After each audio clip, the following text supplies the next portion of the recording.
Number 1. Ted Bundy. He was charming, handsome, and utterly terrifying. Ted Bundy wasn't your typical criminal. He blended into society, smiling, talking, and luring victims with ease. Born in 1946 in Burlington, Vermont, Bundy grew up hiding a dark side beneath a seemingly normal life. In the 1970s, he became one of America's most notorious serial killers, targeting young women across multiple states. Using his charisma and clever tricks, he would approach, abduct, and brutally murder his victims, leaving police baffled. His crimes spanned Washington, Utah, Colorado, and Florida, with an estimated 30 confirmed murders, though some believe the number was higher. Bundy's shocking escape attempts and manipulations made headlines, turning him into a grim celebrity of crime. He was eventually caught, tried, and sentenced to death in Florida. After years of appeals and final confessions, he was executed in the electric chair on January 24, 1989. His body was cremated, and his ashes scattered at an undisclosed location, leaving behind only his horrifying legacy. Ted Bundy remains a chilling reminder that evil can wear a friendly face, and that monsters can hide in plain sight. Number 2. Wayne Gacy. He was the smiling volunteer in his neighborhood, and a nightmare hiding behind the makeup. Wayne Gacy, born in Chicago in 1942, earned the nickname Killer Clown for performing as Pogo the Clown at children's parties. But beneath that friendly facade was one of America's most horrifying serial killers. Between 1972 and 1978, Gacy lured at least 33 teenage boys and young men to his suburban Chicago home, offering them construction jobs, alcohol, or simply using his charm. Once inside, he would trick them into handcuffs under the guise of a magic trick, then rape, torture, and murder them. When police finally searched his Norwood Park house in late 1978, they uncovered 29 bodies in the crawl space, and 4 more elsewhere on his property or dumped in the nearby Des Plaines River. In 1980, Gacy was convicted of 33 counts of murder and sentenced to death. He spent 14 years on death row, painting clowns from behind bars, before being executed by lethal injection on May 10, 1994, at Stateville Correctional Center in Illinois. Most of Gacy's victims were buried under his own house, a grim and chilling secret that shocked the world and made him one of history's most infamous killers. Number 3. Richard Ramirez, the Night Stalker. He crept into people's homes in the dark, striking fear into the hearts of Los Angeles at night. That's why he was called the Night Stalker. Richard Muornos Ramirez was born on February 29, 1960, in El Paso, Texas. Between June 1984 and August 1985, Ramirez terrorized Southern California with a brutal reign of violence. He broke into houses, often through unlocked windows or doors, and carried out a series of murders, rapes, and burglaries.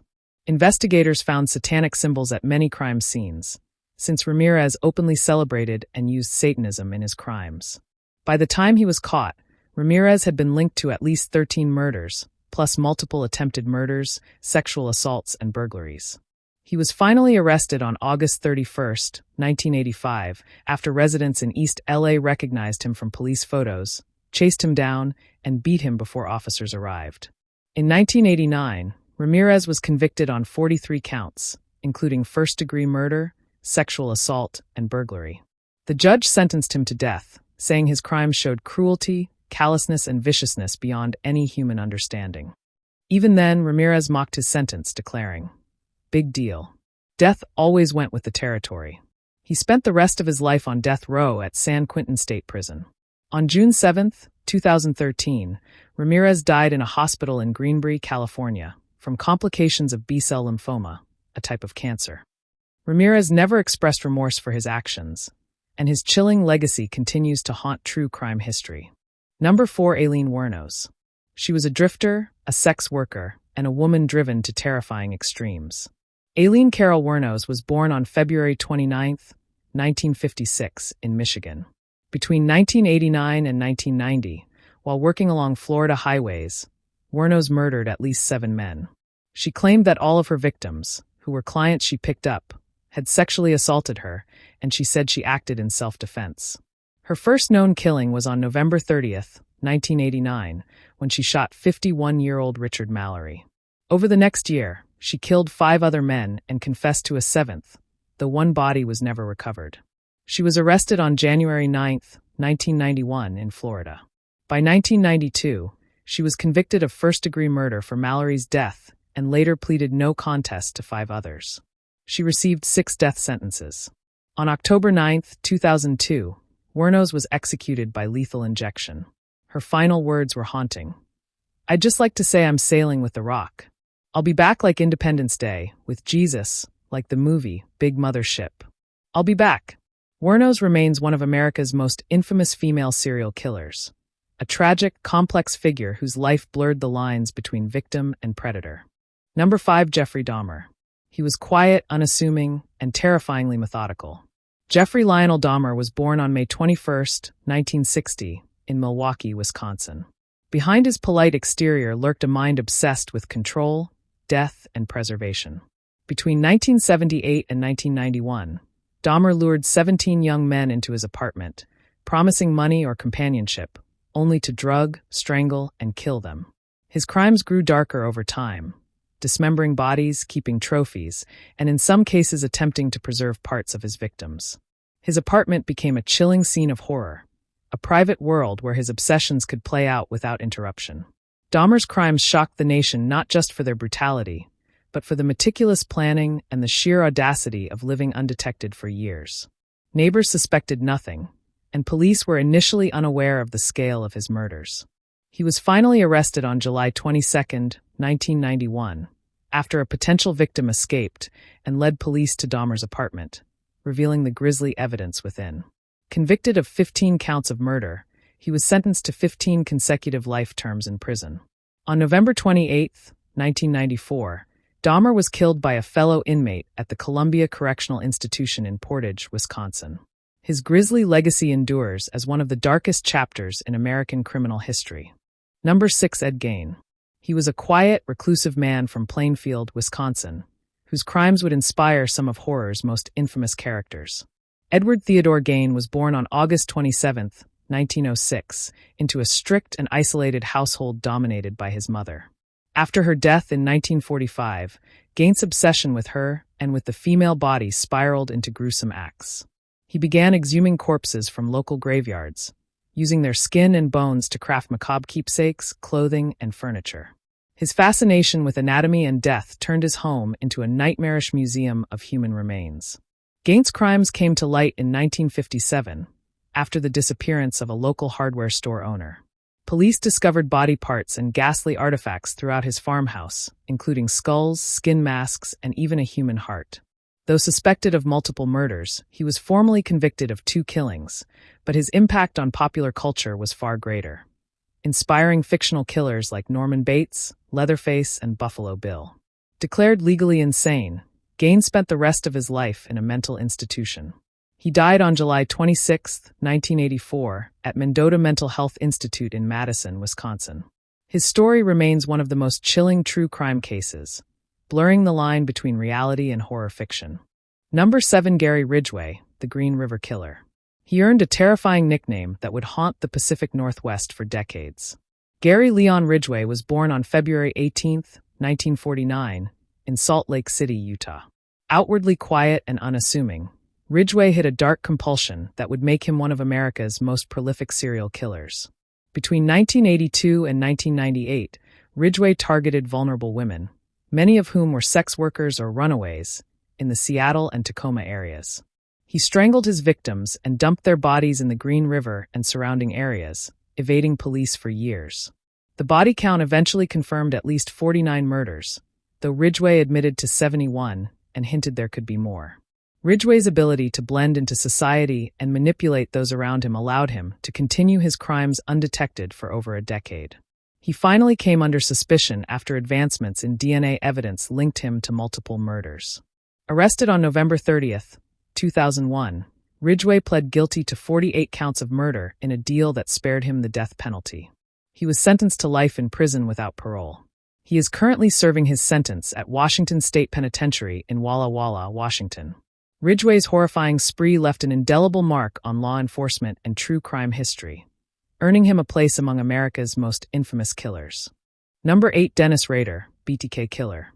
He lived a double life, a devoted family man and church leader by day, a remorseless killer by night. Dennis Lynn Rader was born on March 9, 1945, in Pittsburgh, Kansas.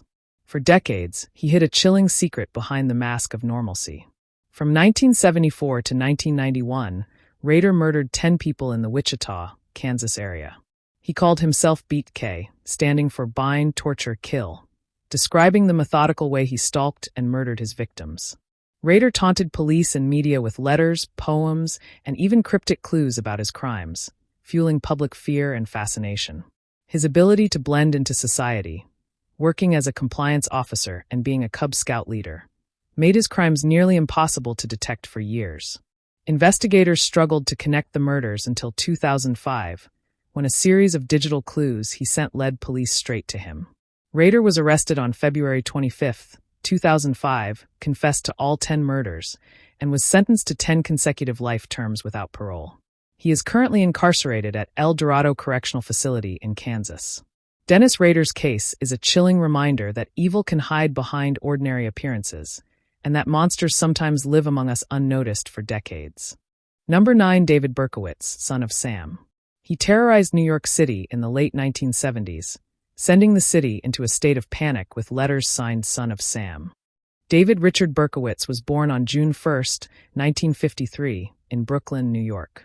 Outwardly ordinary, he harbored a violent compulsion that would shock the nation. Between 1976 and 1977, Berkowitz killed 6 people and wounded 7 others using a .44 caliber revolver.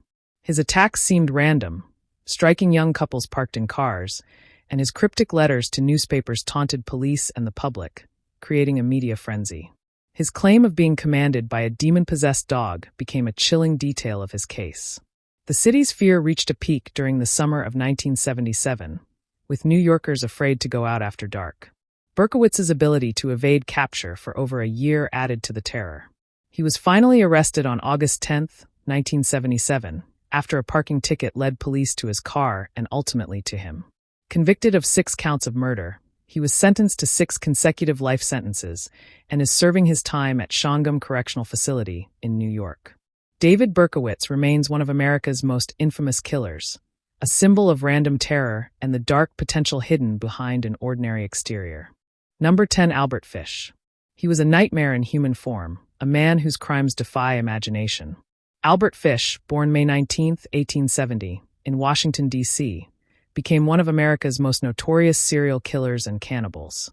Fish preyed on children in the early 20th century, luring them with promises of work or gifts. He confessed to at least 3 murders, though some believe the number could be much higher. His methods included kidnapping, torture, and even cannibalism, earning him nicknames like the Gray Man and the Boogie Man. He taunted authorities and families with letters detailing his horrific crimes, which ultimately helped lead police to him.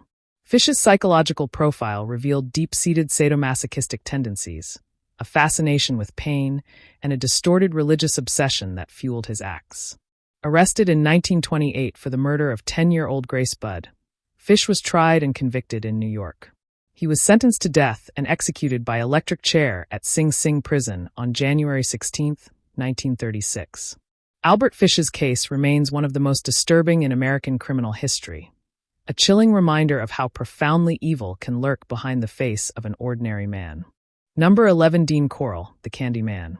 He was the friendly neighbor with a sweet shop, but behind that smiling face lurked a monstrous predator. Dean Arnold Corll was born on December 24, 1939, in Fort Wayne, Indiana. He earned the nickname the Candy Man because he and his family distributed candy to local children, a cruel mask for his dark urges. Between 1970 and 1973, Corll, often aided by teenage accomplices, lured, tortured, and murdered at least 28 boys and young men in Houston, Texas. His methods were horrifyingly systematic, kidnapping victims, holding them captive, and killing them in secret locations. Many were buried in shallow graves or disposed of in nearby waterways. Corll's crimes went undetected for years because he projected the image of a trustworthy neighbor and community member. It wasn't until August 8, 1973, when his accomplice David Brooks led police to the bodies, that the full scale of his atrocities came to light. Corll himself was shot and killed by another accomplice, Elmer Wayne Henley, before he could face justice. The discovery of his crimes sent shockwaves through Houston, revealing one of the darkest serial killer cases in American history. His legacy remains a chilling reminder that evil can hide behind the most innocent of faces. Number 12. Ed Kemper, the co-ed killer. He was towering, intelligent, and disturbingly calm, a monster hiding in plain sight. Edmund Emil Kemper III was born on December 18, 1948, in Burbank, California. Known for his massive 6 feet 9 inches frame, Kemper's childhood was marked by neglect and abuse, shaping a mind capable of unspeakable acts. Between 1972 and 1973, Kemper targeted young female college students in Santa Cruz, California. He would pick them up while hitchhiking, murder them, and then return home with their bodies, committing acts of mutilation. His intelligence allowed him to evade suspicion while maintaining a normal family life. Kemper's crimes escalated as he also murdered his own mother and her friend, revealing deep-seated rage and psychological complexity.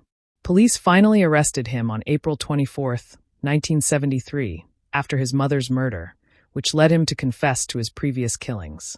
He was convicted of 8 counts of murder and sentenced to life imprisonment without parole. Ed Kemper is currently serving his sentence at California Medical Facility in Vacaville.